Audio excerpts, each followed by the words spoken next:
আজকে কৈলাস শহরে একটা গন্ডগোলের নিউজ এসেছিল আমাদের কাছে, যেখানে 4 রাউন্ডের গুলি চালানো হয়েছে। এটা 6 রাউন্ড হয়েছে। 6 রাউন্ড। আচ্ছা, এটার অ্যাকচুয়াল ঘটনাটাতে একটু আলোকপাত করতে পারবেন কি স্যার?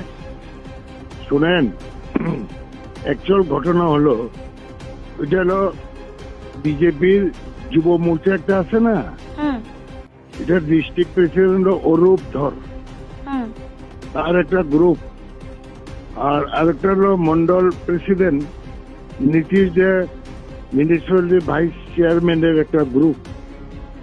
তারা ওই ঠিকাদার বাণিজ্য নিয়েই এই মারপিটটা হয়েছে। এবং ওই যে অরূপ ধর বিজেপির যুব মোর্চার প্রেসিডেন্ট, ও কি করেছে, এখানে এসডিএম অফিসের কাছে 59 টুরিস্ট লজ আছে, এটা লাগোয়া একটা স্বাস্থ্য বিভাগের একজন ডাক্তার দেবাশিস সেন, উনি থাকতেন দীর্ঘদিন। রিটায়ার হওয়ার পরে উনি কোয়ার্টার ছেড়ে চলে গেছেন।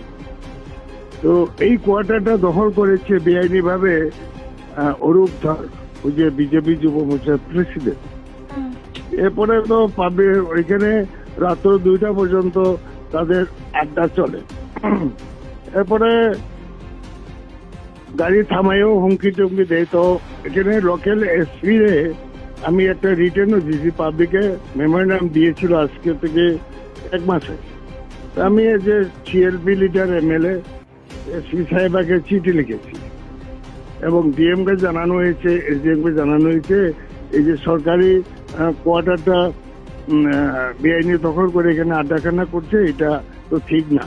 এরা পাতাই দেয় না, ডিএম এবং এসপি এরা কোনোবারই করে না।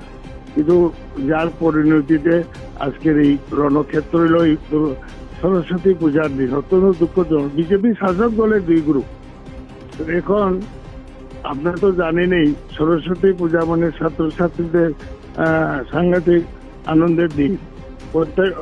অনেক স্কুলে আজকে বিভিন্ন অনুষ্ঠানও আছে। তো এই যে সিচুয়েশন খারাপ হয়ে গেছে, তাহলে কি এখন কি মানে কোনো কারফিউ বা এমন কিছু জারি হয়েছে, না নরমাল আছে এখন পরিস্থিতি?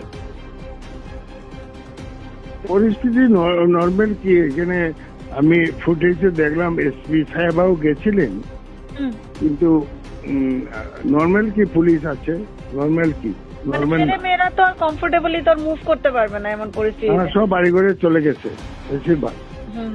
আচ্ছা, আমরা শুনেছি সেখানে বিজেপি মন্ডল সভাপতি নাকি খুব মার খেয়েছেন, ওনার মাথা ফেটে গেছে এমন কিছু একটা।